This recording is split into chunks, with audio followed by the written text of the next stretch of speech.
여러분 안녕하십니까? 한 주를 내다보는 깊이 있는 분석 전해드리겠습니다. 3월 24일 뉴스의 라이브 시작합니다. 이재명 더불어민주당 대표가 오늘 오전 송파를 시작으로 강남 서초를 돌며 서울 험지 공략에 나섭니다. 부동산 투기 의혹에도 재산을 허위로 신고한 세종시갑 이영선 후보의 공천도 전격 취소했습니다. 국민의힘 한동훈 비상대책위원장이 오늘 선거대책위원회 회의를 열어 선거 전략을 점검했습니다. 국민의힘 비례정당 국민의미래 선대위원장으로는 인요한 전 혁신위원장을 내세워 투톱 체제를 완성했습니다.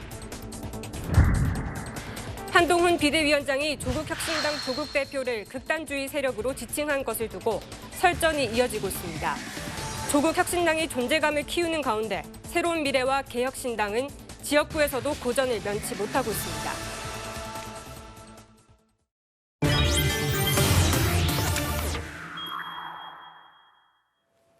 네, 뉴스 분석 함께할 네 분 소개하겠습니다.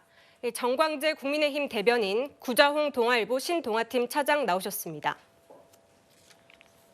네, 강성필 민주당 국민소통위 부위원장, 장현주 민주당 법률위원회 부위원장 함께합니다. 어서 오세요. 네, 지금 이재명 더불어민주당 대표가 서울 강남과 송파, 서초, 이 동작을 등을 찾아서 시민을 찾는데요. 지금 이 시각 기자회견 현장입니다. 오늘 오전 잠실 새마을 전통시장 방문을 한 뒤에 지금 이 시각 잠실에서 기자회견을 하고 있는 모습인데 지금 이 송파 후보들과 함께 용해인 비례정당 후보까지 인사를 하고 있는 모습입니다. 지금 송파갑 조재희, 송파을 송기호, 송파병 남인순 후보가 이재명 대표와 함께 연단에 올라서 이렇게 인사를 하고 있는 모습인데 지금 이재명 대표 마이크를 잡았습니다. 어떤 얘기하는지 한번 들어보도록 하겠습니다.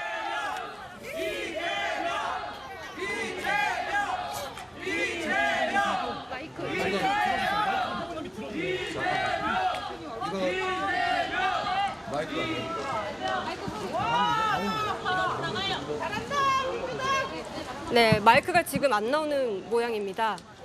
원래 이 실외에서는 마이크를 쓸 수 없는데 지금 기자회견이라는 이름으로 해서 시민들 만나면서 연설을 하고 있는 상황입니다. 확실히 괜찮아요? 자, 여러분 잠깐만요. 저 협조 요청 하나 드리겠습니다. 지금은 저희가 일정상이나 공간상의 제약 때문에 야외에서 기자회견을 하게 되는데 이건 언론인들과 하는 자리이기 때문에 여러분들은 잠시 관객이 되시는 겁니다.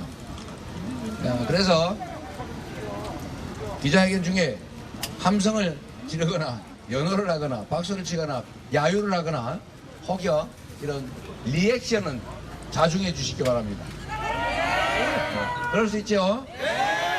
네, 이거는 기자회견이니까 조용히 지켜봐 주시기를 부탁드립니다. 마이크 좀 내가 들고. 예, 그러시죠. 오른쪽으로 오세요. 예. 그래서 오른쪽으로 넘기는 걸 좀 도와주세요. 오늘은 저희가 정치적인 말씀을 주로 드려왔는데 오늘은 중요한 정책 하나를 발표할까 합니다. 존경하는 국민 여러분 그리고 서울 시민 여러분, 윤석열 정권의 무능과 국정 실패로 민생과 경제가 완전히 파탄 지경에 처했습니다. 하루가 다르게 폭등하는 물가는 우리 국민들의 삶을 질식시키고 있습니다. 사과 한 개에 10,000원, 1시간 알바를 해도 10,000원이 안 되는데 1시간 일하고 사과 한 개 받을 수 있다는 게 말이 되겠습니까? 감귤값은 작년보다 155% 올랐다고 합니다. 15% 올려도 힘든 판인데 155%가 올랐다고 하니 얼마나 힘들겠습니까? 배추는 이미 금추가 됐고 감자 가격이 세계에서 가장 비싸다고 합니다. 대통령이 사는 세상에서는 대파가 한 단에 875원 하는 모양이지만 구정 차장님, 네. 지금 저희가 잠시 이 지역구 현장에 다녀왔는데요. 보통 지금 앞서 이재명 대표가 여러 현장을 방문하면서 굉장히 발언 수위가 높았는데 네. 지금은 비교적 이 정책, 특히 고물가 대책을 발표하겠다면서 이 정책 이슈에 집중하는 모습이거든요. 네. 왜 그렇다고 보십니까? 일단 지금 본격적인 선거운동은 28일부터입니다. 이제 네. 후보 등록을 마쳤기 때문에 이 선관위가 후보들의 어떤 이 플랜카드라든지 아니면 이제 그 선거 공보물을 준비해서 게재를 한 시점부터 선거운동을 할 수 있기 때문에 오늘까지는 이제 공식 선거운동을 할 수가 없습니다. 그러다 보니까 이제 기자회견이라는 형식을 빌어서 저렇게 얘기를 하고 있는데요. 이재명 대표의 그 의도는 명확해 보입니다.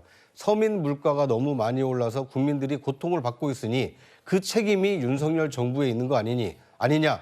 그러니까 정권 심판을 하기 위해서는 이번 총선에 여당보다는 야당의 표를 모아달라. 이런 얘기를 하기 위해서 이 서민 물가를 화두로 꺼낸 것으로 보여집니다.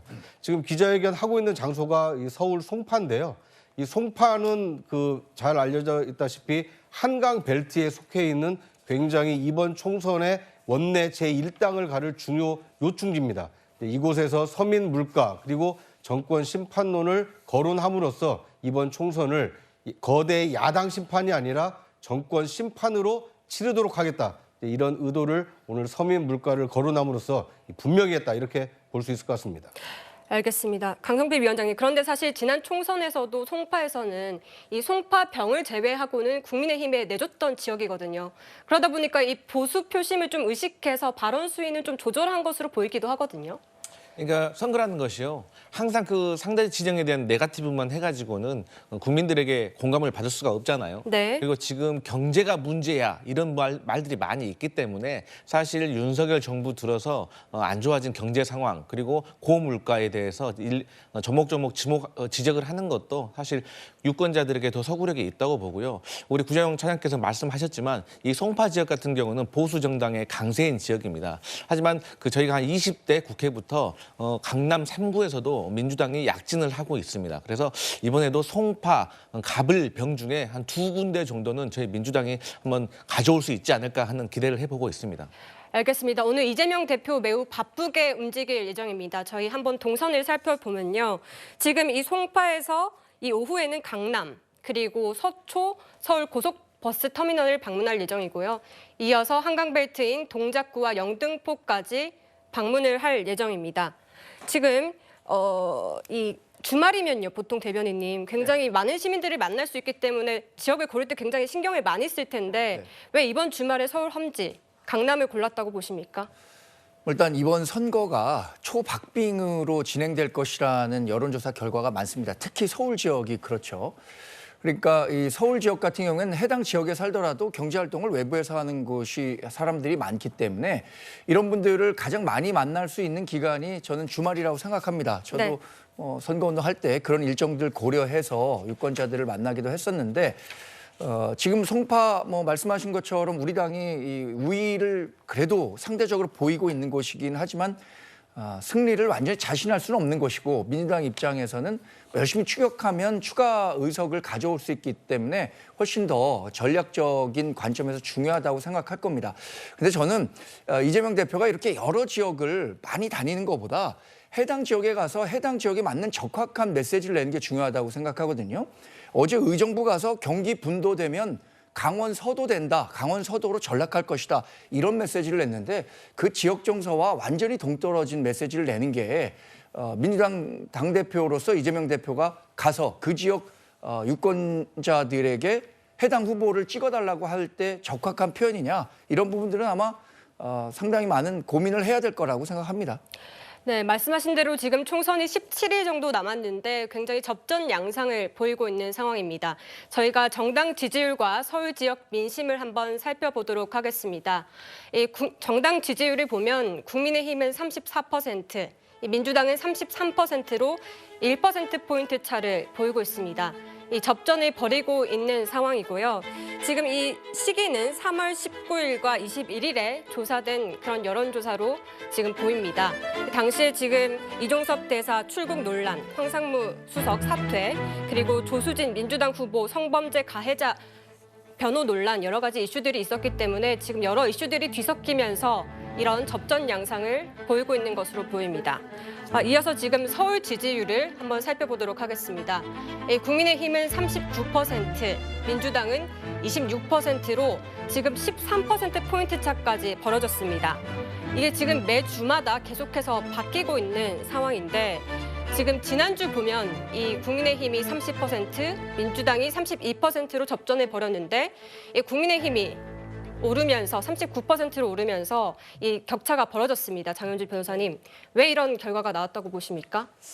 글쎄요. 그치. 일단 서울권에서의 정당 지지율 추이가 지금 추이표만 보더라도 굉장히 한 주간에 많은 또 등락도 있고 또 올라감도 보이고 이런 상황으로 보입니다. 그만큼 서울 지역의 민심은 요동치고 있다라고 봐야 될 것 같은데요. 그때그때 이슈마다 또는 이제 여당에게 불리한 이슈가 나올 때는 그런 부분도 반영이 되는 것 같고 야당에도 뭔가 뭐 후보에 대한 논란들이 나오거나 이런 안 좋은 악재들이 또 나오게 된다라고 한다면 그런 부분들이 즉각적으로 민심에 반영되는 것으로 봐야겠습니다. 그러나 일단 등폭이 너무 지금 높낮이가 크기 때문에요. 일단 정당 입장에서도 특히 국민의힘도 민주당도 뭐 어느 당도 지금 안심할 수 있는 상황 절대 아니라는 생각은 들고요. 앞으로 계속해서 총선을 앞두고 나오게 되는 여론조사의 추이까지도 좀 더 살펴보아야 이 모든 좀 과정들을 볼 수 있지 않을까라는 생각을 해봅니다. 알겠습니다. 서울 정당 지지율만 놓고 보면 3월 첫째 주에는 국민의힘 지지율이 높고 민주당이 굉장히 낮았지 않습니까? 네. 그 이유를 분석을 해보자면 중구 성동 갑에 대한 임종석 전 비서실장에 대한 이 컷오프가 상당히 큰 영향을 끼치지 않았나 하는 생각이 듭니다. 이른바 비명횡사, 이 친명횡재라는 민주당 공천 잡음이 극대화됐던 시점이 3월 첫째 주였고요. 3월 둘째 주의 경우에는 이종섭 전 국방부 장관의 호주 대사 임명과 황상무 이 사회수석의 이 부적절한 발언이 있었고 그거에 대해서 적절한 조치가 취해지지 않은 상황에서 여론조사가 실시되다 보니까 여권 지지층에서 실망한 이 응답자가 많이 나와서 지지율 격차가 좁혀들었다 이렇게 볼 수 있을 것 같습니다. 지난주에 다시 지지율 격차가 크게 서울 지역에서 벗어난 이유는 아마 그 강북을 때문이 아닌가 이렇게 생각이 됩니다. 이 박용진 의원에 대한 공천 여부가 상당히 관심사였는데 이 결선 투표 결과 정봉주 전 의원이 공천장을 받았습니다만 이 부적절한 논란으로 사퇴했고 후임으로 정해졌던 조수진 후보마저도 이 그 부적절한 어떤 변론으로 다시 사퇴를 함으로써 이 민주당의 시스템 공천의 민낯이 드러나면서 이 서울 지역에서만큼은 최소한 민주당에 대한 기대보다는 실망이 컸기 때문에 다시 지지율 격차가 벌어졌다. 이런 해석과 분석이 가능할 것 같습니다. 네, 지금 이 공천 잡음이 지금 서울 지역 민심에 큰 영향을 미쳤다 이런 의견을 내주셨는데 지금 반박하실 의견이 있으시다고요? 아니요. 정당 지지율도 중요하지만 저는 그 총선에서는 대통령 지지율이 더 중요하다고 생각을 해요. 네. 그러니까 20대 국회 총선을 보면은요. 그때 당시에 새누리당이 민주당보다 정당 지지율이 많이 앞서 있었습니다. 하지만 당시에 대통령의 부정 지지율 때문에 결과를 열어보니까 민주당이 123대 새누리당이 122로 한석을 이겼거든요. 또 최근에도 우리가 강서 보궐선거 결과를 보면 그때 당시 정당 지지율은 둘 다 박빙이었습니다. 민주당과 국민의힘이. 네. 하지만 선거 결과는 17%의 대승이었거든요. 이게 결과적으로 대통령에 대한 부정 지지율. 그러니까 총선은 중간 선거의 어떤 정권에 대한 심판적인 성격이 있기 때문에 이 대통령의 지지율도 상당히 중요하다는 말씀을 드리겠습니다. 네, 그래서인지 지금 이재명 대표도 정권 심판론에 열을 올리고 있는 상황입니다. 어제 이재명 대표가 이 경기도 포천의 한 마트를 찾았는데 이 대파를 직접 결제하고 정부의 물가 대책 실패를 비판했습니다. 직접 들어보시죠. 저는 한 1,000원 주면 살 줄 알았는데 대통령이 가서 살 때는 875원이라니까 혹시 야당 대표가 가면 한 900원 정도에는 팔지 않을까 했더니 3,900원이었어요. 네, 그런데요, 대변인님. 사실 이 대파 가격 875원, 윤 대통령이 마트를 찾아서 했던 말인데 네. 그때 합리적인 가격이다라고 했던 말은 이 할인된 가격인 걸 알고 한 말이잖아요. 맞습니다. 그럼에도 불구하고 계속 공세를 펼치는 것 같습니다. 그러니까 뭐 공세를 위한 공세죠. 그러니까 그 지난번 상황을 한번 돌이켜 보면 윤석열 대통령이 하나마트 양재점에 갔는데 이때 당시에 대파값이 워낙 화제가 되고 이 채소값이 올랐다고 하니까 농협 자체 할인이 있었고요. 정부가 할인 지원금을 줘서 대파 한 단에 875원이라는 특가 상품으로 판 겁니다. 대통령도 당시에 그 상황을 알고 있었기 때문에 여기에선 이 가격이지만 다른 데선 더 비싼 가격이다 이런 말씀을 하셨었거든요. 근데 그런 앞뒤 전후의 그 사정은 다 물리치고 무조건 대통령이 살 때는 875원이고 자기가 살 때는 3,900원이다라고 하는 것은 그야말로 이 공세를 위한 공세인데 사실 물가 문제는 우리나라뿐만 아니라 전 세계적으로 굉장히 골치 아픈 문제죠. 그래서 미국도 지금 금리 내리지 못하고 여러 가지 어려움들에 봉착해 있는 거 아닙니까? 정부가 더 많이 노력하겠지만 물가 잡는 노력들. 그래서 우리 오늘 그 민생특위도 이제 새로 설치했고 네. 두 경제부총리, 전직 경제부총리를 모셔서 경제 정책들에 대해서 더 많은 신경을 쓰겠다고 했는데 그런 부분들을 종합적으로 평가해 주실 시간이 올 것이다라고 생각하고 있습니다. 알겠습니다. 이재명 대표 지금 윤석열 정부의 외교 정책까지 비판을 하고 있습니다. 지금 대중국 외교를 지적하면서 왜 중국에 직접되냐고 말한 것인데 직접 들어보겠습니다. 왜 중국을 찝쩍거려요? 그냥 쎄쎄. 대만에도 쎄쎄. 이러면 되지. 뭐 자꾸 여기저기 찝쩍거리고 무슨 양안 문제 우리가 왜 개입합니까? 대만 해비 뭘 어떻게 되든 중국과 대만 국내 문제가 어떻게든 우리가 뭔 상관 있어요? 그냥 우리 잘 살면 되는 거 아닙니까? 네, 강성필 위원장님 지금 셰셰 그러니까 그냥 중국에 감사합니다라고 하면 되지 왜 자꾸 여러 가지 양안 문제에 개입을 하느냐 이런 지적을 한 건데 어떻게 보셨습니까? 전통적으로요, 이 정부의 실력을 평가하는 거는 경제, 그리고 외교 안보, 그리고 정치력인 거거든요. 그러니까 외교 안보가 이게 중요한 거예요. 근데 보통의 우리가 외교는요, 이 추상적의 미학이라고 하잖아요. 그러니까 네. 어떤 현안에 있어서 분명한 입장을 표명하는 것보다 우리가 테러를 열어놓고 이렇게 추상적으로 얘기하는 것이 외교의 기본 원칙입니다.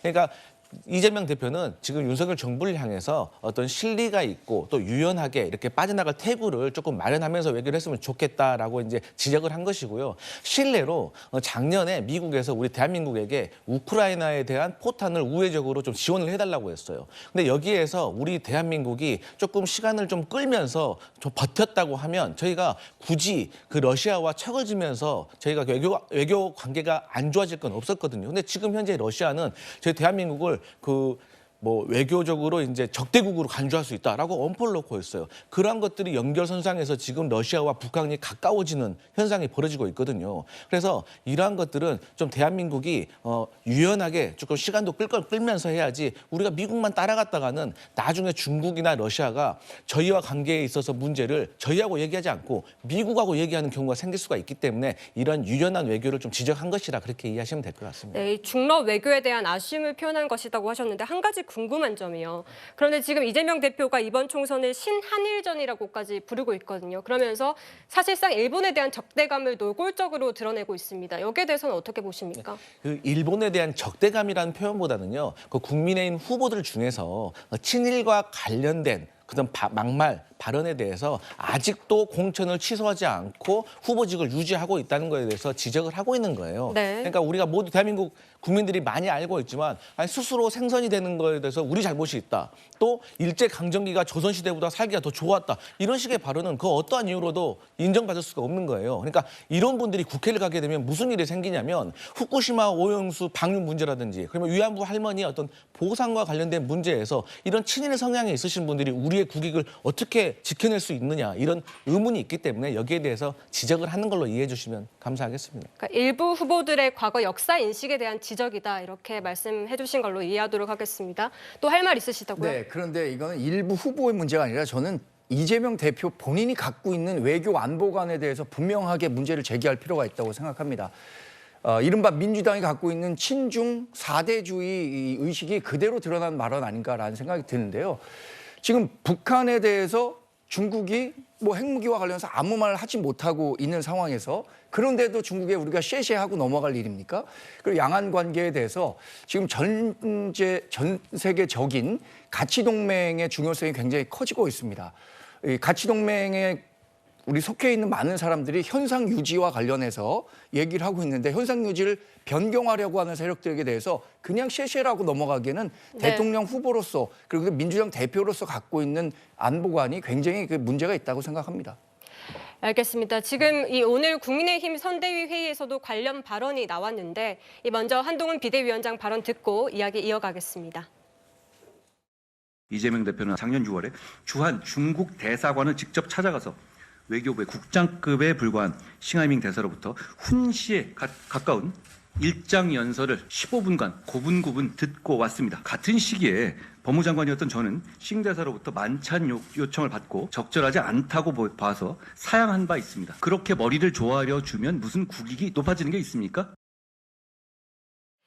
네, 구정 차장님. 네. 지난해 이재명 대표와 이 중국 싱하이밍 대사가 회동을 했을 때 당시 싱하이밍 대사가 이 중국 패배에 베팅한 것을 반드시 후회할 것이다. 이런 협박성 발언을 했었었는데 네. 여기에 대해서 이재명 대표가 가만히 있었거든요. 그때 당시 상황을 지적한 것 같습니다. 그렇습니다. 저는 다른 것은 제쳐놓고 이 외교 안보 문제만 놓고라도 이재명 대표와 한동훈 비대위원장의 이 양자 토론을 좀 했으면 하는 바람입니다.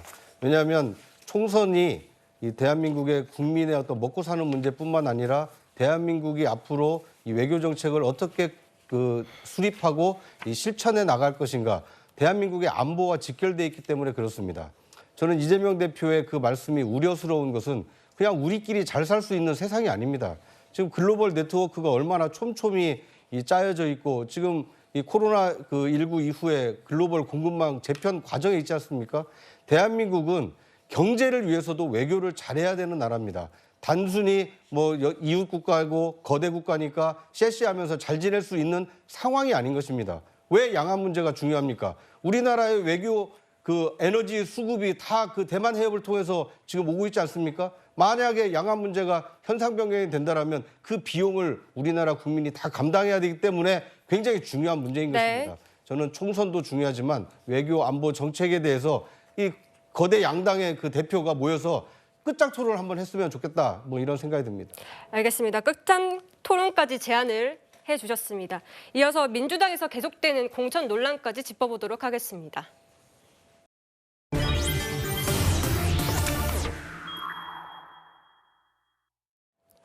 네, 민주당이 어젯밤 이 세종시 앞 이영선 후보를 공천 취소하고 제명 조치했습니다. 먼저 듣고 오시죠. 세종시 갑 이영선 후보를 제명하고 공천을 취소하기로 했습니다. 이 후보는 공천 검증 과정에서 다수의 주택을 보유하고 갭 투기를 한 의혹이 있음에도 재산 보유 현황을 당에 허위로 제시하여 공천 업무를 방해하였음이 선관위 재산 등록과 당 대표의 긴급 지시에 따른 윤리 감찰을 통해 밝혀졌습니다. 네, 지금 이 후보에 대해서 공천 취소뿐만 아니라 제명 처분까지 했습니다. 왜 이런 중징계를 내린 겁니까? 네, 들으신 대로요. 어젯밤에 이제 세종시 갑의 이영선 후보에 대해서 공천이 취소가 됐습니다.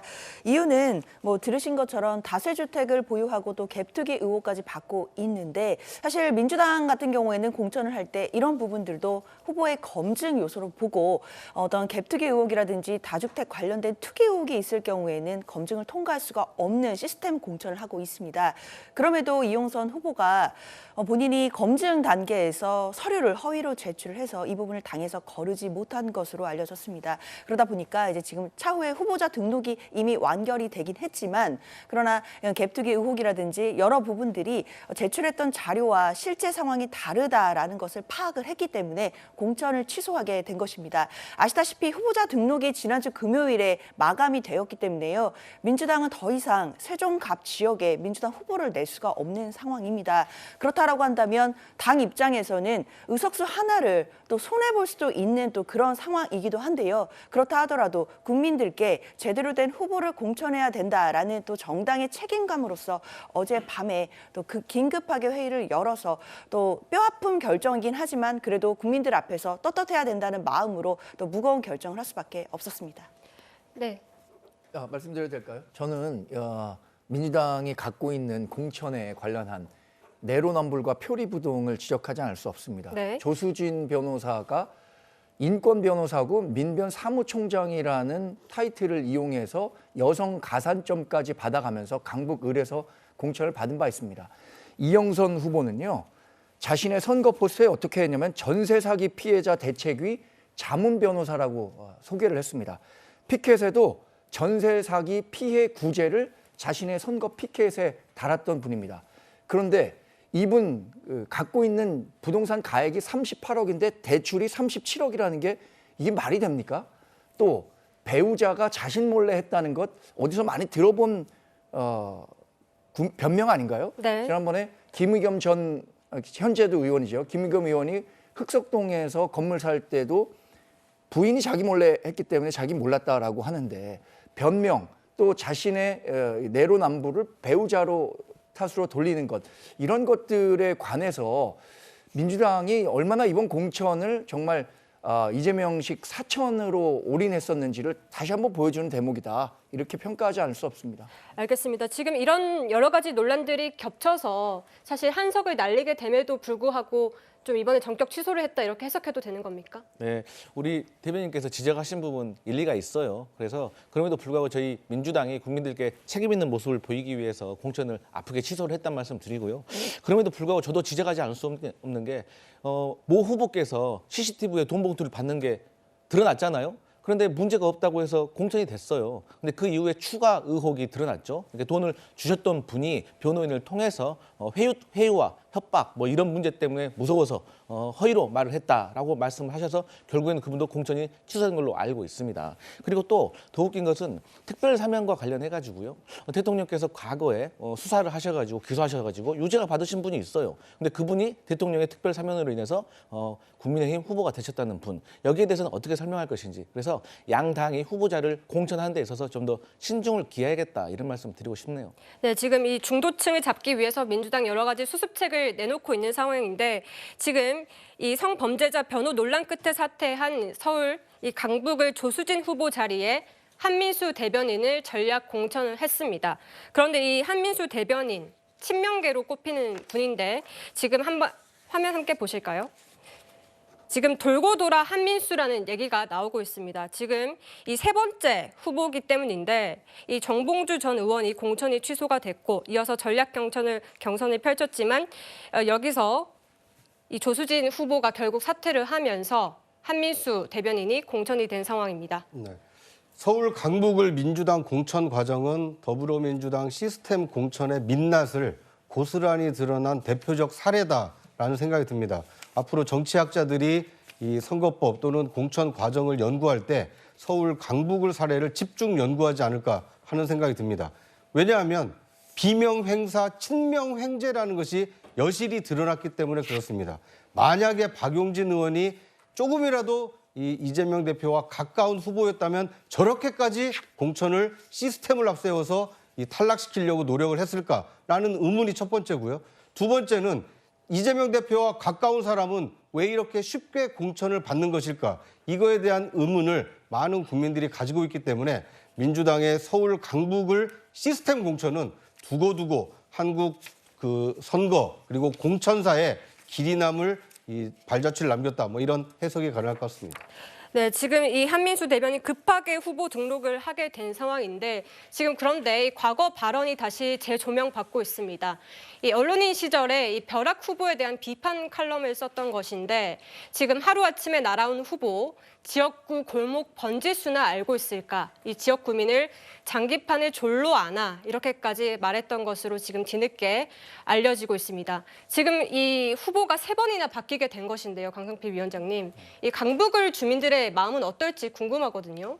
먼저 그 박용진 후보에 대해서 주신 말씀에 대해서 좀 말씀을 드려야 될 것 같아요. 그러니까 민주당도 하나의 조직이잖아요. 그러니까 어떠한 문제에 있어서 치열하게 경론을 있었으면 거기에 대해서 수긍을 하고 당의 결정에 따르는 것도 저는 당의 구성원으로서 반드시 있어야 된다. 그리고 이 비판과 비난의 차이를 잘 인식을 해야 되는데 박용진 의원께서 훌륭하신 분이지만 어쨌든 당에 대한 쓴소리를 당원들은 비판보다는 좀 비난으로 받아들였다는 점 여기에 대해서도 한번 돌아보는 시간이 있어야 될 것 같다. 그리고 한민수 후보가 과거 기자 시절에 당연히 언론인으로서 그 현상에 대해서 비난하는 칼럼 쓸 수 있는 거 아니겠습니까? 그리고 시간이 흘러서 해서 본인이 후보가 됐는데 여러분도 다 아시다시피 거기에 한민수 후보가 갑자기 하루 만에 후보 등록을 할 줄 알았겠습니까? 근데 여러 가지 사연이 있어서 갑자기 18시간, 뭐 짧은 시간 만에 후보 등록을 해서 이러한 일이 벌어졌다는 거, 여기에 대해서는 사실 저희가 겸허하게 반성해야 될 부분이 있고요. 여기에 대해서는 강북을 유권자들이 심판해 주시리라 믿습니다.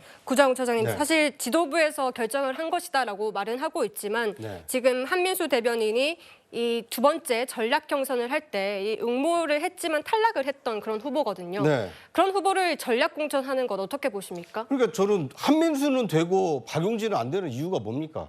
그 기준은 이재명 대표와 가깝냐 그렇지 않느냐 그거 말고는 설명이 안 되는 거 아닙니까? 강북을 주민들을 장기판에 졸로 보는 게 아니라면 그런 전략 공천을 하지 않았겠죠. 이미 박용진 의원은 강북을에서 2번이나 주민들의 선택을 받아서 국회의원이 된 분입니다. 민주당의 시스템 공천에서는 2번 연속 탈락했다 하더라도 2번 연속 총선에서 당선한 사람은 그렇게 안 된다고 하면서 그 지역에 살지도 않고 그 지역에 와본 얼마나 연고가 있는지는 모르겠습니다만 대표의 측근이고 당 대변인이라는 이유로 하루아침에 저렇게 전략 공천을 받을 수 있는 거 이게 과연 시스템인가 굉장히 의아하고 회의적인 생각이 듭니다. 알겠습니다. 이 민주당 소식 들어봤고요. 다음은 국민의힘 소식도 살펴보도록 하겠습니다.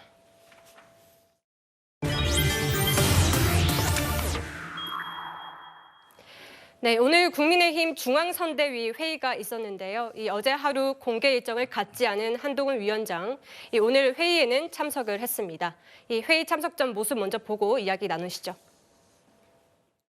정책에 묘책이 없습니다. 대신 진심을 가지고 시민을 위한 정치를 계속하는 것이죠.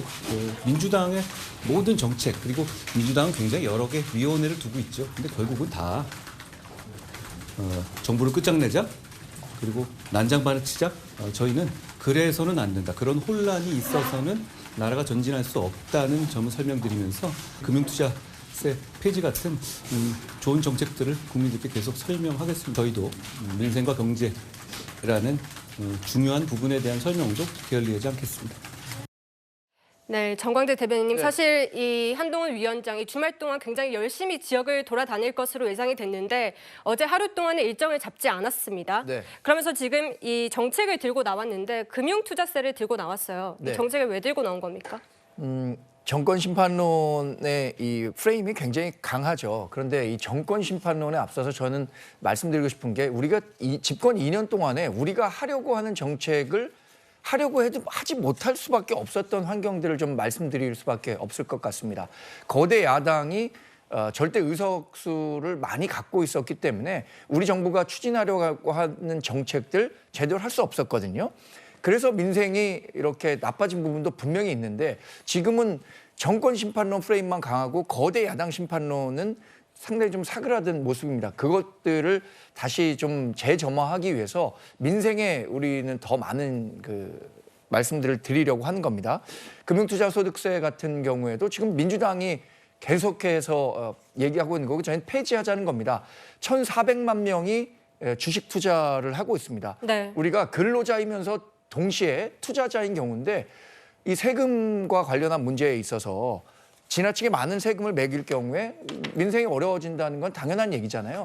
금융투자소득세를 우리가 일당이 될 경우엔 반드시 폐지하겠다라는 말씀을 드린 거고 경제특위 이번에 구축하면서 두 분의 전직 경제부총리를 모시고 경제정책과도 더 많은 말씀을 드리겠다라는 게 우리의 정책적인 또 이번 선거에 임하는 방침이라고 말씀드리겠습니다. 네, 지금 금융투자세가 이 주식, 채권, 펀드, 파생상품 등 이 금융투자로 이 5천만 원 이상의 소득을 올린 투자자가 내는 세금인 건데 이 사실상 2030 세대가 이 투자를 많이 하다 보니까 이 젊은 중도층을 노린 그런 정책 아니냐 이런 얘기도 나오거든요.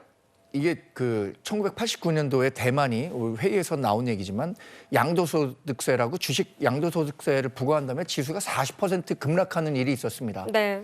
그런 부분들에 대한 종합적인 고려 없이 민주당이 지나치게 우리 정부의 발목 잡기용으로 어쩌면 이 법안을 냈을지도 모르겠습니다. 근데 이거를 우리가 일당이 되지 않은 경우에 이거 자동적으로 시행될 수밖에 없거든요. 우린 이거 막겠다는 겁니다. 그리고 이 2030이라는 주식 주식에 조금 더 열심히 투자하는 그런 분들뿐만 아니라 주식 투자하는 분들이 지금 1,400만 명입니다.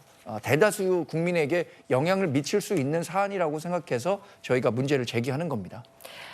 알겠습니다. 지금 장현주 변호사님, 이 금융투자세에 대해서 민주당에서는 어떻게 보고 계십니까? 글쎄요, 뭐 그 부분에 대해서는 뭐 민주당도 또 일단 국민의힘에서 이야기가 나오고 있기 때문에 앞으로 또 입장은 정리돼야 된다는 생각은 드는데 저는 일단 모르겠습니다. 국민의힘에서 지금 뭐 정책을 이야기하고 뭐 인생을 얘기하고 이런 모습들이 국민들께 참 어떻게 비춰질지 이런 부분은 좀 의구심이 듭니다. 왜냐하면 사실 국민의힘이 결국 집권 여당인 것 아니겠습니까? 윤석열 대통령이 지금 대통령이 취임하고 이 정부가 들어온 지 지금 2년 가까이 되고 있는데 그 동안에 민생과 그리고 물가 정말 어려워지고 있습니다. 이런 과정에서 매일매일 장을 봐야 되는 우리 시민들께서는 정말 물가가 너무나 비싸기 때문에 장 보기가 어렵다, 장 보기 무섭다 이런 말도 지금 나오고 있거든요. 그런 상황에서 그동안 2년 동안 제대로 일을 못한 것이 야당 때문이었다라는 말씀을 하시지만 과연 그 말씀에 얼마나 많은 국민들이 공감하실지는 의문이 듭니다. 결국 본인들의 어떤 실정을 야당에게 탓을 돌리는 것으로 비춰진다면 결국 집권 여당이 또는 윤석열 정부가 굉장히 무책임해 보일 수 있겠다라는 생각도 들거든요. 지금 국민들께서 야당이 내세우는 정권 심판론에 조금씩 공감해 주시고 있는 이유는 이 정부가 또 그리고 국민의힘이라는 집권 여당이 지금까지 책임 있는 자세를 보여주지 못했기 때문도 굉장히 크다고 생각이 듭니다. 그렇기 때문에 정권을 견제해야 된다는 여론이 점점 확대되고 있고 그런 상황이기 때문에 야당으로서는 앞으로도 이 정권 심판론에 대한 전선을 확대해 갈 예정이다라고 말씀드리겠습니다. 네. 근데 정권 심판 말고 그러면 그 거대 야당 의석을 가지고 있는 민주당은 이 국민의 그 물가 고통을 줄이기 위해서 어떤 정책을 준비하고 계신가요? 만약 또 다시 일당이 되거나 과반 의석이 넘는다라면 어떤 법안과 어떤 정책으로 국민의 삶을 나아지게 할 것인가요? 그러니까 정권 심판도 중요하지만 이 정권이 무엇을 잘못하고 있고 우리가 다수가 되면 어떤 걸 하겠다. 대안을 가지고 국민을 설득을 해야 되는데 닥치고 정권 심판만 얘기를 하고 있다 보니까 중도층 국민들이 봤을 때는 민주당이 지금 4년 동안 거대 야당 의석을 가지고 국민 삶을 나아지게 했나? 국가의 살림을 돈독하게 했나? 이런 거에 대한 의구심을 가지고 있다. 이런 말씀을 드리고 싶습니다. 알겠습니다. 그러니까 방금 말씀하신 것처럼 야당이요. 민생을 살리기 위해서 이런 걸 지적하고 견제하고 싶어요. 무슨 말이냐면 이게 지금 증권 거래세하고요, 금투수 도입은요, 이게 반대되는 개념인 거예요. 그러니까 금융투자 소득세를 이것을 폐지하는 것을 골자로 해서 금융 거래세를 인하를 해준 거예요. 이건 무슨 뜻이냐? 둥근 사각형하고 똑같은 거예요. 그러니까 젊은 세대들이 주식 거래를 많이 하기 때문에 거래할 때마다 생기는 그 수수료를 낮춰주고 또 대신에 금융 소득세를 폐지하는 것이 맞는 양립할 수 있는 건데 이것을 양립할 수 없는 걸 같이 동시에 진행을 한다고 하니까 이게 말이 안 맞는 거고 이와 관련해 가지고 세수가 2조가 줄 수가 있어요. 근데 윤석열 정부 재정 건전성 계속해서 주장하고 있는데 아니 돈을 많이 안 쓰는 것도 중요하지만 제대로 걷는 것도 중요하잖아요. 그래서 이런 것들은 조금 문제가 있어서 야당이 민생에 대해서 이런 것들을 지적하는 것도 민생을 살리는 길 중에 하나다 이런 말씀 드리고 싶습니다. 알겠습니다. 정광재 대변인님, 또 오늘 오후에는 한동훈 위원장이 이 전국 의대 교수 협의회와 현안을 논의한다고 하더라고요. 저도 오늘 그 선대위 회의 내용 가운데 말미에 한동훈 위원장이 오늘 4시에 의사분들과 만나겠다는 뜻을 밝혔는데 사실 뭐 이전에 공지됐었던 내용이 아니기 때문에 뜻밖의 발언이었습니다. 근데 지금 의대 정원 확대 문제를 두고 의사 집단과 정부 간의 갈등이 굉장히 평행선을 달리고 있잖아요. 네. 이게 또 오랜 기간 지속되면서 국민적인 피로감이 쌓이고 있는데 이런 부분들도 어떻게 생각한다면 우리 당의 악재가 될 수도 있는 부분이잖아요. 그러니까 집권 여당의 지금 대표 자격으로서 이 부분들을 정부와 의사 간에 어떻게 절충점을 찾아갈 수 있는지 그런 대화와 타협을 할 수 있다는 자세를 보이는 것만으로도 굉장히 그 유권자 여러분들께서 높은 평가를 해주실 것으로 생각합니다. 여기서 뭐 어떤 결과가 나올 것이다라고 예단하기는 지금 물론 어려운 상황이죠. 왜냐하면 정부의 입장이 워낙 강고하고 또 의사협회와의 이 서로 평행선에 달리고 네네. 있는 상황이죠. 그런 상황에서 지금 그만큼 중도층 표심을 잡으려는 그런 국민의힘 행보가 두드러지는 상황인데 이런 상황에서 인요한 전 국민의힘 혁신위원장이 이 국민의힘 위성 정당인 국민의미래 선거대책위원장을 맡았습니다. 제가 직접 인 위원장 얘기를 들어봤는데요. 각오 한번 들어보시죠. 지금은 대한민국 윤석열 정부의 심판이 아니고 지금은 우리가 아무 일도 못하게 발목을 잡은 야당을 심판해서 일을 할 수 있는 그런 구도를 만들어 가야 됩니다. 많은 오해를 받고 많은 비판도 받지만 저는 꿋꿋하게 시작한 혁신이 우리 여당뿐만 아니라 야당에서도 그 여의도의 기적이 일어나기를, 한강의 기적에 이어서 여의도의 기적이 일어나서 대한민국 수주 맞는 정치로 발전할 수 있도록 최선을 다할 겁니다. 네, 저희가 오늘 오전 직접 이 인요한 위원장으로부터 각오를 들은 내용입니다. 직접 전화 통화를 했는데 대변인님 보시면은 지금 이 야당의 이 정부 심판론에 대응해서 이 국회 심판론을 좀 앞세우는 모습이거든요. 제가 방송 중에도 말씀드렸잖아요. 네. 21대 국회가 2020년에 그 등원을 한 이후에 4년간 활동을 했습니다. 그런데 2022년에 우리가 대선에서 이긴 이후에 야당이 한 일이라곤 우리 정부의 국정 발목 잡기 외에는 한 게 없습니다. 우리 정부가 하려고 하는 정책에 대해서는 무조건 안 된다는 방식이었고요. 또 우리 정부가 반대하는 정책은 무조건 법안으로 만들어서 대통령이 거부권을 행사할 수밖에 없게 만들 게 이게 지금의 민주당입니다. 지금 인요한 혁신위원장, 그러니까 지금 국민의 미래 비례대표 후보죠. 이분께서 얘기하신 것처럼 이번 선거가 윤석열 정부에 힘을 좀 실어줘서 남은 3년 너희들이 원하는 정책을 제대로 할 수 있도록 좀 해봐라라는 힘을 실어주십사 하는 게 저에게 일관되게 말씀드리는 거고요.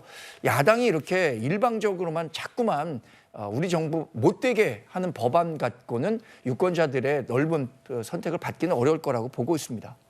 알겠습니다. 지금 이 인요한 위원장 날짜를 정하진 않았지만 호남도 찾을 계획이다. 저희 통화에서 그렇게 밝혔는데 앞으로 행보 자세히 살펴보도록 하겠습니다.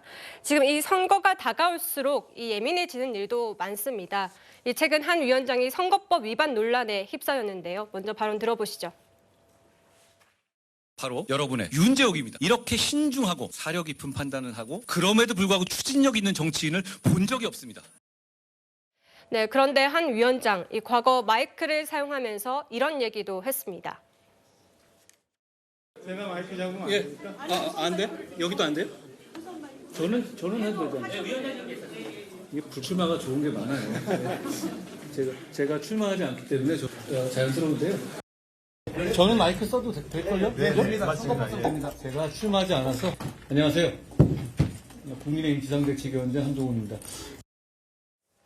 네, 장현주 변호사님 지금 화면에서 보신 것처럼 한 위원장은 불출마하기 때문에 사실 실외는 안 되지만 실내에서는 마이크를 쓸 수 있거든요. 그런데 지금 무엇이 논란이 되고 있는 겁니까? 그러니까 윤재욱 원내대표의 선거 사무실이었던 것 같아요. 거기서 이제 설치된 마이크를 가지고 이제 말씀을 하셨던 내용들이 문제가 된 것으로 봐야 될 것 같은데 우리가 공직선거법상 선거운동 기간이 아닐 때는 마이크나 확성장치를 사용해서 선거운동을 할 수가 없도록 되어 있거든요. 네. 그렇기 때문에 이제는 과거에 그 최재형 의원이 마이크로 정권 교체를 해내겠다 뭐 이렇게 얘기를 했던 적이 있어서 1심에서 벌금 50만 원을 선고받은 적도 있었습니다. 그렇기 때문에 아마 이 부분을 지금 또 녹색정의당과 조국혁신당이 문제를 삼고 있다라는 이제 보도들도 제가 봤는데요. 아마 한동훈 위원장께서 뭐 선거법을 모르실 것 같지는 않고 아마 저 상황에서 저 순간 헷갈리신 게 아니었나라는 생각은 듭니다. 그러나 일단 선거운동 기간이 아니었던 것은 분명하고 마이크를 사용했고 그리고 그것 내용 자체가 선거운동으로 볼 수 있는 것이다라고 한다면 선거법 위반 요소는 있어 보이기 때문에요. 아마 선관위에서도 이 부분은 검토를 해서 뭐 결과를 내려주지 않을까라는 생각은 듭니다.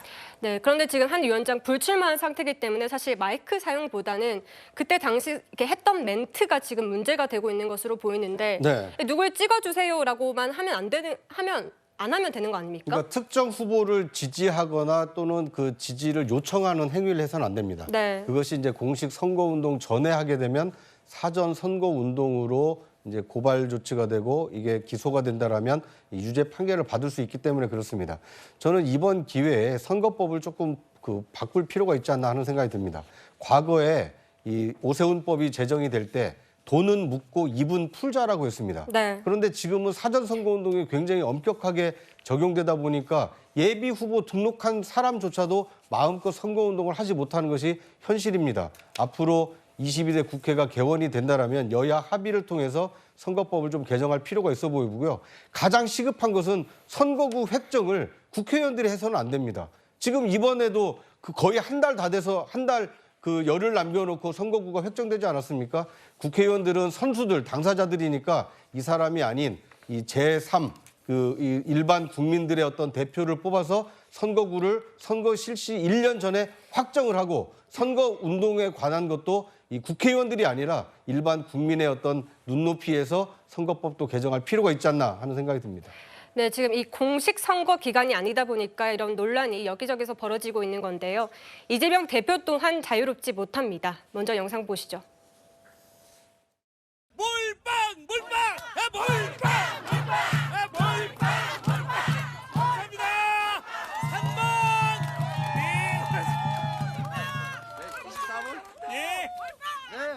더불어민주연합 비례 24번 서승만이었습니다.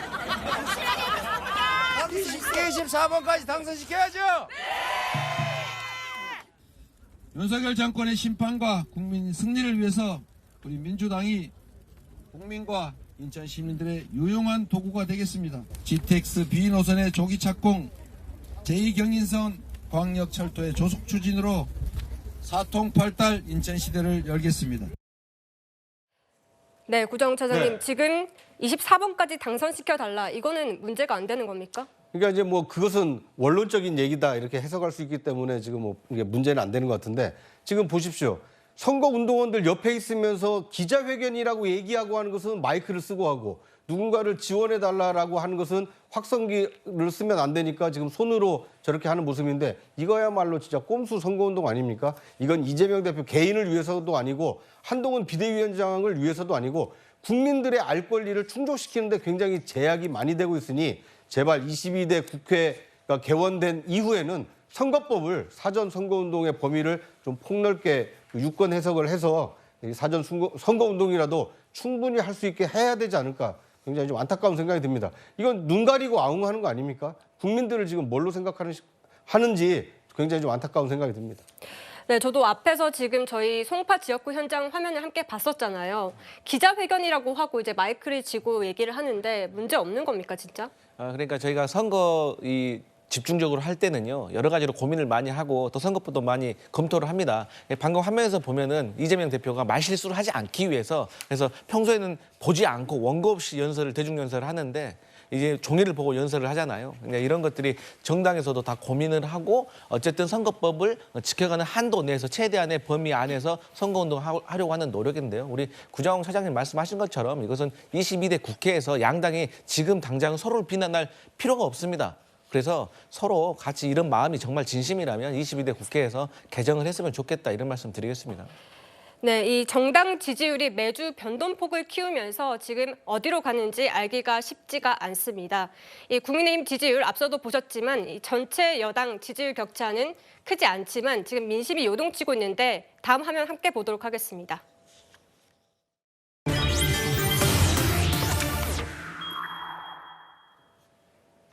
네, 저희가 국민의힘 대구 경북 지지도를 함께 보도록 하겠습니다. 지금 이 국민의힘 지지도가 61%에서 49%로 12%포인트 하락했습니다. 정광재 대변인님. 네. 사실 대구 경북은 국민의힘 텃밭이라고 할 수 있는 지역인데 이 사이에 왜 이렇게 떨어졌다고 보십니까?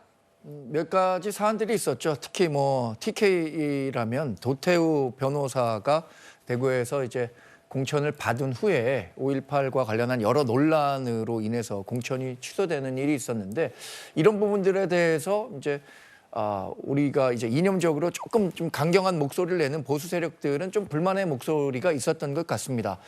근데 그럼에도 불구하고 저는 집토끼에 계신 분들이 이번 선거에서는 좀 우리 당에 넓은 마음으로 양해를 해주셨으면 하는 바람을 갖고 있습니다. 이번에 초격전지로 가다 보니까요.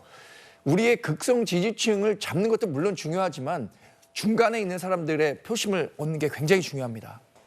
그러기 위해선 일부 우리의 그 강경 지지층들이 용인하는 밖의 범위까지 가서는 안 되겠지만 그래도 이 중도 표심을 자극할 수 있는 이 얘기들을 계속해서 이 박빙 지역인 수도권에서 우리가 의석수를 가져오지 않으면 이번에 윤석열 정부 성공을 기대하기가 어려운 상황입니다. 집토끼에 계신 분들은 부디 말씀드린 건데 정도를 벗어나지 않는 수준이라면 저희 당에 대한 지지 그리고 중도층에 대한 우리의 구애에 대해서도 조금 더 관대한 마음을 갖고 지켜봐 주시면 어떨까 생각하고 있습니다. 알겠습니다. 하지만 지금 이 집토끼도 조금 불안한지 한동훈 위원장 다음 주 또 박근혜 전 대통령을 만난다고 하거든요. 어떻게 보셨습니까, 구정 차장님? 네, 유권자를 토끼에 자꾸 비해서 죄송한데요. 그러니까 TK 지역에서는 윤석열 정부 탄생에 어떻게 보면 1등 공신이라고 할 만큼 많은 지지를 몰아주셨습니다. 그런데 윤석열 정부가 2년 동안 해온 모습을 보면서 야당의 발목이 잡혀서 일을 잘 못하구나. 그래서 이번 총선에서만큼은 윤석열 정부에 힘을 실어줘야겠다. 이런 기대감을 가지고 지지를 보냈던 것으로 해석이 됩니다. 그런데 이제 문제는 윤석열 정부가 이 총선에 들어가면서 약간 이 TK 민심에는 좀 반하는 어떤 결정을 내린다거나 또는 좀 소외되는 이런 모습이 보이다 보니까 기대가 실망으로 바뀌어서 지지율이 좀 크게 하락했다 이렇게 해석할 수 있을 것 같습니다. 앞으로 선거운동 기간 동안 이 한동훈 위원장과 또 선거운동원들이 어떻게 이 그 TK 민심을 다독이느냐가 TK뿐만 아니라 이 수도권 이 표심에도 상당한 영향을 끼칠 수 있기 때문에 앞으로 이 지지율 만회하기 위해서 어떤 노력을 할지 좀 지켜볼 필요가 있어 보입니다. 뭐 그것 때문에 그런지는 모르겠습니다만 한동훈 위원장이 박근혜 전 대통령도 예방하고 이 대구 경북 지역에 대한 어떤 선거 운동도 강화하지 않을까 이렇게 예상이 됩니다. 네, 이런 지금 이 전통 지지층의 우려를 의식한 듯 이 지난주 서해 수호의 날 기념식에서 윤석열 대통령과 한동훈 국민의힘 비대위원장이 만났습니다. 모습 보시고 이야기 나누시죠. 영웅들을 이렇게 계속적으로 모욕하고 조작하고 왜곡하고 선동하는 세력들이 아직도 계속 그런 일을 하고 있잖아요. 저희가 반드시 막아내겠다는 함장님도 얼마나 마음고생을 하죠. 그런 정말 그 반국가 세력들인데 진짜 이게 발부딪히지 못하게 해야 되는데 하여튼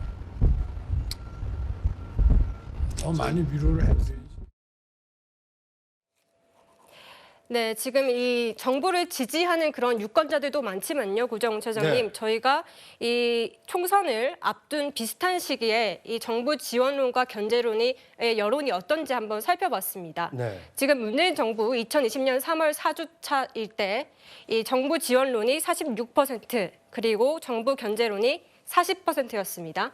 그런데 지금 이 정당 지원론이 36% 그리고 정부 견제론이 51%로 정부 견제론이 더 높은 상황입니다. 그렇습니다. 이 여론조사 결과만 놓고 보면 국민의힘으로서는 22대 총선에 빨간불이 아니라 지금 새빨간불이 들었다 이렇게 볼 정도로 정권 심판 여론이 강하다 이렇게 볼 수가 있습니다. 앞으로 남은 선거운동 기간 동안 이 등 돌린 민심을 돌리지 못한다라면 2020년 총선 참패의 악몽이 되풀이될 가능성도 있다. 이런 위기의식을 가질 수밖에 없는 여론조사 결과가 나왔고요. 지금부터가 이제 이 공식 선거운동이 시작이 되기 때문에 앞으로 지금 아직 유동층이라고 남아있는 아직 표심을 결정하지 않은 국민들에게 어떤 정책과 어떤 내용으로 이 지지를 호소할 것인가, 뭐 남은 과제, 남은 기간 동안 어떻게 하느냐에 이 그 등 돌린 민심이 뭐 돌아설 수도 있고 아니면 그대로 고착화될 수도 있기 때문에 국민의힘으로서는 빨간불, 그 민주당으로서는 이 파란불이 들어왔다. 뭐 현 시점에서는 이렇게 평가할 수 있을 것 같습니다. 네, 그런데 지금 민주당이 문제를 제기했던 이종섭 대사 결국 자진 귀국을 했고 또 황상무 수석도 이 사퇴를 했거든요. 그럼에도 불구하고 민심이 쉽게 회복되지는 않는 것 같습니다. 그러니까요, 그 민주당 지지자들에게 한번 물어봤어요. 그 윤석열 대통령의 부정 여론이 왜 이렇게 크냐라고 물어보니까 섣불리 대답을 못해요. 근데 그 이유가 뭐냐면 2년 동안 너무 여러 가지 일들이 있었던 거예요. 그러니까 그걸 일일이 다 열거할 수 없지만 어쨌든 이 지지자들 그리고 국민들의 많은 국민들의 머릿속에는 윤석열 대통령에 대한 부정 이미지가 계속해서 쌓여왔던 거예요. 그렇기 때문에 하루아침에 쌓인 부정적인 이미지가 아니기 때문에 이게 또 하루아침에 없어지기도 어렵다는 점이 있는 것 같고요. 또 저는 국민의힘도 선거에 어떤 캠페인을 좀 방향을 잘못 잡은 듯하다. 첫 번째로는 기승전결, 이재명 대표에 대한 사법리스크 공격, 그리고 두 번째로 종부 프레임을 씌우고 있는데요. 제가 참 재미있는 선거 여론조사를 봤어요. 네. 여론조사 결과는 아니지만 부산 국민의힘 텃밭이에요. 거기 연제구에서 민주당과 진보당이 후보를 단일화를 했거든요. 그래서 이러한 것들이 국민의힘보다 앞서고 있다는 여론이 있더라고요. 그러니까 국민의힘 텃밭에서 진보당, 그러니까 종북 세력이라고 비난을 하고 있는데 이분들이 국민의힘 텃밭에서 지지받고 있다는 점에 대해서 국민의힘이 한번 깊이 돌아봐야 한다, 이런 말씀 드리겠습니다. 알겠습니다. 지금 이 여러 가지 윤석열 정부 리스크를 해소했음에도 회복되지 않는 이 상황, 국민의힘에서는 어떻게 보고 계십니까? 지금 말씀하신 것 내용 중에 몇 가지 좀 말씀을 드리겠습니다. 우리가 이재명 사법 리스크에 대한 비판, 또 뭐 종북 세력에 대한 비판, 이것만 갖고 선거를 치르려는 건 아닙니다. 저희는 과거가 아닌 미래로 가야 한다는 점을 강조하고 있습니다. 그러니까 이 윤석열 정부 3년 차에 이루어지는 선거이기 때문에 이게 정권 심판론이라는 프레임이 강하게 작동할 수밖에 없지만, 그러나 우리가 지금 얘기하고 있지 않습니까? 지금 합니다. 그리고 우리는 일하고 싶습니다를 강조하고 있습니다. 지난 2년간 우리가 하고 싶어도 하지 못했던 일들이 너무나 많습니다. 우리가 의회에서 다수의 의석을 확보했을 때만 정치적 동력을 얻어서 국정 동력이 살아나는 부분이 많기 때문에 과거가 아닌 미래로 가기 위해서 우리 정당을 선택해달라는 거지, 이재명 사법 리스크와 종북 세력에 대한 판단을 유권자 여러분께 말씀드리는 건 아니고요.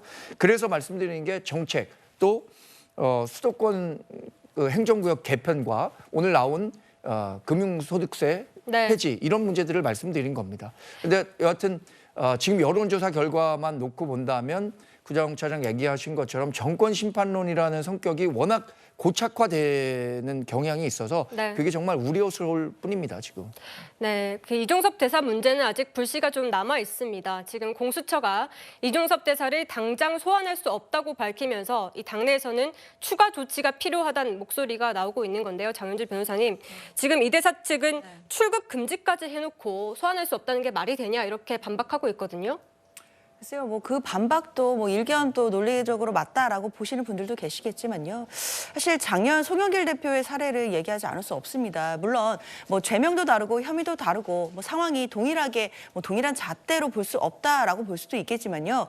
적어도 수사 대상자가 수사 일정을 마음대로 요구할 수 없다라는 그 주장에 대해서만큼은 똑같이 적용돼야 되는 게 아닌가 생각이 들거든요. 작년에 송영길 대표가 중앙지검에 가서 본인을 조사해달라라고 얘기했을 때 검찰에서도 수사 일정에 따라서 진행이 되니까 기다리라고 했고, 당시 집권 여당인 국민의힘도 또 당시 한동훈 법무부 장관도 굉장히 날선 비판해서 하셨던 걸로 저는 기억을 합니다. 그렇다면 마찬가지 논리로 수사기관에서 수사를 받게 되는 핵심 피의자로서는 수사 일정에 따라서 그 일정에 따라 그 수사가 진행되는 것을 기다리면 될 것이지, 이제 와서 본인이 귀국을 했으니 빨리 조사를 해달라라는 요구가 과연 작년의 국민의힘의 그 논리대로라면 가능한 것인지 저는 되묻고 싶습니다. 또한 지금 공수처의 입장은 지금 관련된 압수수색물들을 지금 포렌식 중에 있는 것이고, 이 압수물이 분석된 후에 이종섭 대사라고 한다면 당시의 장관으로서 가장 윗선이기 때문에요. 우리가 일반적인 수사는 당연히 아래측에 있는 사람들 먼저 수사를 해서 단계별로 밟고 올라가는 그런 절차로 진행이 되기 때문에 사실상 공수처가 지금 윗선을 바로 수사할 단계가 아니다라는 말도 수사 일반적인 그런 상황에서 봤을 때는 어느 정도 납득이 되는 거 아닌가라는 생각 듭니다. 네, 지금 이종섭 대사 4월 총선까지 머무른다는 입장이었는데 그 전에 공수처 수사를 받기는 조금 어려운 상황인 것 같습니다. 다음은 제3지대 소식입니다.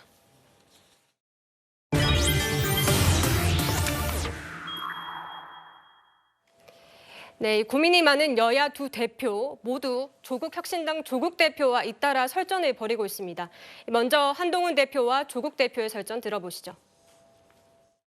종북 통진당 후예들만 극단주의라고 생각하실지 모르지만 조국당이야말로 역시 마찬가지의 극단주의입니다. 극단주의자, 조국 그리고 통진당의 후예들 같은 극단주의자들과 손잡은 이재명 민주당이 만들어 나갈 세상을 상상해 보십시오.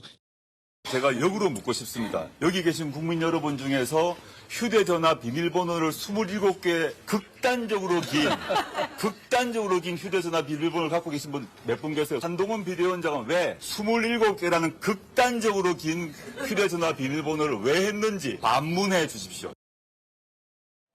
네, 지금 한동훈 위원장, 사실 구자용 차장님, 이전에는 조국 대표에 대해서 조금 발언을 아끼는 모습이었는데 이번에 극단주의자라고까지 얘기를 했습니다. 왜 이렇게 비판을 했다고 보십니까? 어쨌든 조국 혁신당의 실체가 점점 드러나고 있고 국민으로부터 이 지지를 받고 있는 것이 확인되다 보니까 이게 견제를 할 필요성을 느꼈기 때문에 언급을 한 것으로 보입니다.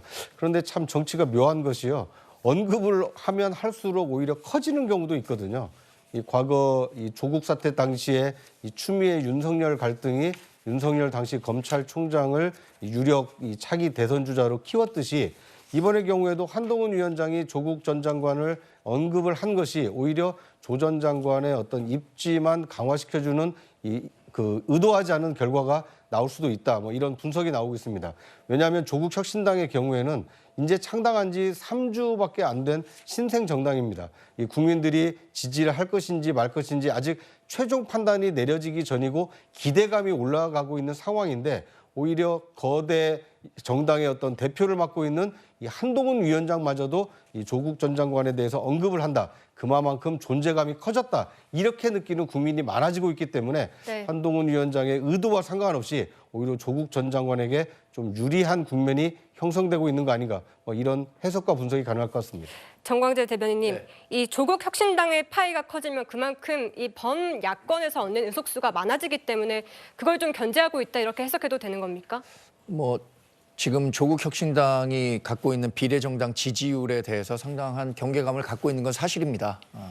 그리고 뭐 일각에서 얘기하는 것처럼 이재명 대표에는 실망해서 투표장에 나가려지 않는 사람들도 조국 혁신당을 비례정당에서 찍기 위해서 투표장에 갈 가능성이 높다라는 분석들을 하고 계신데 그 부분도 투표율이 높아져서 우리 정당에 어떤 식으로 영향을 미칠 것인가에 대한 복합적인 그 분석을 하고 있습니다. 네. 근데 조국 혁신당은 우리가 극단주의라고 얘기하는 것은 1호 법원이라고 내겠다는 게 한동훈 특검법이라는 것에 대해서 한번 그 얘기를 하지 않을 수가 없습니다. 네. 자신의 사적 복수를 위해서 국회에 등원하고 국회의 의석수를 만들어서 한동훈 특검법을 만들겠다는 것에 대해서 얼마나 많은 분들, 그러니까 지금 어쩌면 25% 정도 되는 분들은 지지할 수 있겠지만 나머지 75% 넘는 국민들이 그 부분에 대해서 동의할 수 있을까요? 네. 그리고 조국 혁신당이 극도로 이제 극단주의적이라고 말씀드린 건 25% 외에 절대 다수의 동의를 얻어서 수권 정당이 될 수 있을까요? 저는 그 부분에 대해서 많은 분들이 부정적이라고 생각할 거라고 확신합니다. 네, 그런데 지금 이 조국 대표가요. 지금 조국 혁신당은 이 한동훈 비대위원장 급하긴 급했나 보다. 이 색깔론 이외에는 기댈 게 없나 이러면서 이 발언 수위를 굉장히 높이고 있거든요. 그만큼 자신감을 내비친 것이다 이런 해석들이 나오고 있습니다. 예, 물론 정당의 지지율이 높아질수록 자신감은 넘쳐나겠죠. 근데 저는 뭐 남의 당 이야기지만 조국 그 대표의 그 발언 중에 재밌는 게 있더라고요. 그러니까 한동훈 비대위원장이 극단주의자라고 하니까 극단주의라는 건 방어나 테러하는데 본인은 방어나 테러할 생각은 없고 오히려 한동훈 비대위원장 전화번호에는 휴대폰 비밀번호를 27자리로 설정해 놓은 것이 극단적인 거 아닌가. 주변에 누가 27자리를 하고 있나. 보통 4자리나 6자리다. 그러니까 참 이게 간결하고 선명한 메시지가 이 공감이 되는 걸 느꼈습니다. 그러니까 지금 제가 3자 입장에서 봤을 때 조국 혁신당이 지지를 받고 있는 것은 분명히 비정상적인 상황인 건 분명해요. 하지만 국민의힘도 그렇고 민주당도 그렇고 이 비정상적인 상황에도 불구하고 국민들에게 지지받는 이유에 대해서 왜인가에 대해서 한번 고민해 볼 필요가 있다. 이런 말씀 드리고 싶네요. 이 조국 혁신당 나름 잘하고 있다 이렇게 평가를 하고 계신 것 같은데 지금 이재명 대표 생각은 조금 다른 부분이 있는 것 같거든요. 지금 몰빵을 외치면서 가는 곳마다 조국 혁신당 견제 발언을 내놓고 있습니다. 이 조국 혁신당의 지민 비조 슬로건에 대한 맞대응으로 보이는데 직접 들어보시죠. 몰빵 얘기가 나와서 하는 얘기인데 우군보다 아군이 많아야 합니다. 반드시 민주당 아군들이 일당이 돼야 됩니다. 더불어민주당이 만든 비례정당은 더불어민주연합이다. 분명한 말씀을 드립니다. 우군이 아무리 많아도 아군 숫자로 결판 나는 거예요. 네, 구정 차장님. 네. 지금 이 우군은 조국 혁신당을 말하는 것 같고 아군은 더불어민주연합을 말하는 것 같습니다. 네. 왜 이렇게 견제를 하고 있다고 보십니까? 이재명 대표로서는 뭐 자업자득 상황 아닌가요? 본인이 병립형 비례대표로 결정을 했으면 조국 혁신당이 저렇게 발붙일 공간이 열렸을까요? 본인이 고심 끝에 1인이 그 당론을 모아서 위임받아서 준연동형 비례대표자라는 굉장히 기형적인 이 비례대표제를 채택하는 바람에 제3지대에게 이 비례대표 그 정당으로서의 어떤 존립 가능성이 열렸고 그 가능성을 잘 포착해서 창당을 한 사람이 바로 조국혁신당의 조국 대표입니다. 저는 이재명 대표가 아군, 우군을 따질 것이 아니라 왜 기형적인 준연동형 비례대표제를 채택했는지 그거에 대해서 소상하게 국민에게 설명할 책임이 있다고 생각이 됩니다. 이 조국혁신당은 이 준연동형 비례대표제가 아니었다라면 지금과 같은 많은 국민의 지지를 받기는 어려운 정당이었다. 이 말씀을 드리고 싶습니다.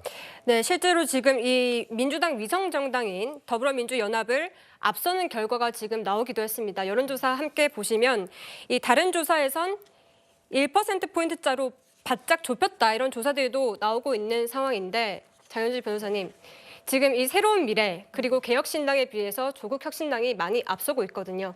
여기에 대해서 이 총선 이후에 이 조국혁신당이 친문의 구심점이 될 것을 우려해서 이재명 대표가 견제에 나선 것이다 이런 해석도 나오는데 어떻게 보십니까? 사실 저는 그런 해석은 지금으로서 너무 많은 가정들이 있기 때문에 좀 솔직히 좀 의미가 없는 해석이라고 생각을 합니다. 아무래도 이제 3주도 안 남은 총선의 결과도 지금 예측하기가 어려운데 뭐 총선 이후에 어떤 권력 지형까지 지금 우리가 다루기에는 좀 벅찰 것 같고요. 그것보다는 이재명 대표로서는 그리고 민주당 지도부로서는 너무 당연하고 자연스러운 이야기를 하고 있다라고 말씀드려야겠습니다. 민주당의 공식적인 위성정당은 더불어민주연합인 것이고 당연히 비례대표와 관련해서 더불어민주연합을 내세우는 것이 당연히 민주당의 입장일 수밖에 없는 것 아니겠습니까? 그런데 여기서 더 나아가서 뭐 조국 대표를 견제하고 있다까지 뭐 내용이 확장될 만한 뭐 근거가 있다라고 생각은 들지 않고요. 다만 이 비례대표에서 결국 이재명 대표가 이야기하는 것처럼 우군보다는 아군이 더 많아야 민주당이 또 수권 정당으로서 그리고 원내에서 많은 또 의석수를 확보해서 윤석열 정부를 또 심판하고 견제할 수 있지 않을까라는 내용이 담겨 있다라고 봐야겠습니다. 네, 저희가 오늘은 총선 17일을 앞두고 정치권 소식을 집중적으로 다뤄봤습니다. 다음은 미담을 소개하는 이뉴스 조아라입니다. 오늘은 비번날 헬스장을 찾았다가 생명을 구한 소방관의 이야기입니다.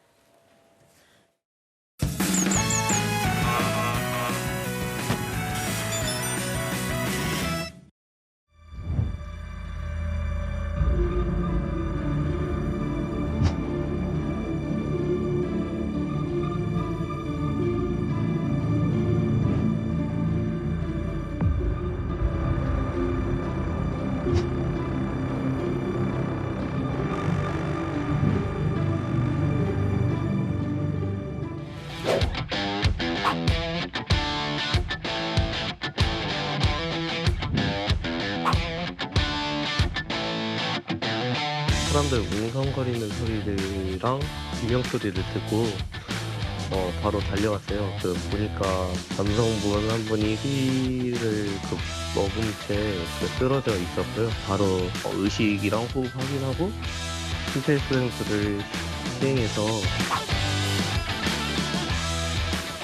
근무할 때는 긴박한 마음이 좀 있기도 하고 그리고 장비도 있으니 그렇게 긴장되진 않았는데 이번 상황에는 아무런 장비도 없고가 좀 많이 떨렸던 것 같습니다. 제가 이렇게 하다가 환자분이 돌아가시면은 또 제 잘못일 수도 있겠다라는 생각이 많이 들더라고요. 그럼 5분 동안 정말 생각이 많으셨겠어요? 네, 일단 최대한 차분하게 하려고 노력을 많이 했고요.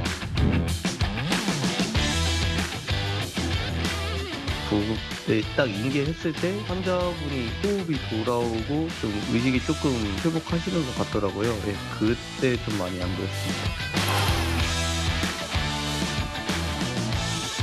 어떠한 상황이 와도 차분하고 침착하게 하려는 걸 많이 이제 연습할 필요가 있는 것 같아요. 소방관으로서 환자를 살렸다는 그 뿌듯함이 가장 컸던 것 같습니다.